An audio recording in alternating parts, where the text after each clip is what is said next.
কিরে দোস্ত, তুই বলে ডুবাই যাবি? তো ওখানে গিয়ে কি করবি? ভাবছস কিছু? না রে দোস্ত, কিছু ভাবি নাই। ওখানে গিয়ে কি করব, তুই একটা পরামর্শ দে। আচ্ছা শোন, ওখানে গিয়ে ভাঙারি ব্যবসা করবি। ভাঙারি ব্যবসা আমরা তো অনেক লাভ হয় কিন্তু, বুঝছস? ভাঙারি ব্যবসা করলে কি চলবো? এখন তো অনেকেই ভাঙারি ব্যবসা করে। অন্য একটা পরামর্শ দে না।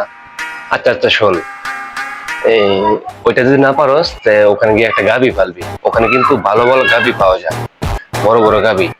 তো একটা গাবি পালবি, দেখবি তোর মাসিক ইনকাম এক্সট্রা আইতাছে। ঠিক আছে দোস্ত, তুই কি কইছস? আমি এটাই করবো।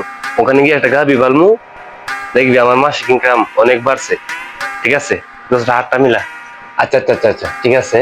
তো ওখানে যদি এটা ব্যবসাটা ভালো হয়, আমাকে একটা ফোন দিবি, আমাকে নেওয়ার চেষ্টা করবি। দুইজনে একটা গাবি পালবো। ঠিক আছে।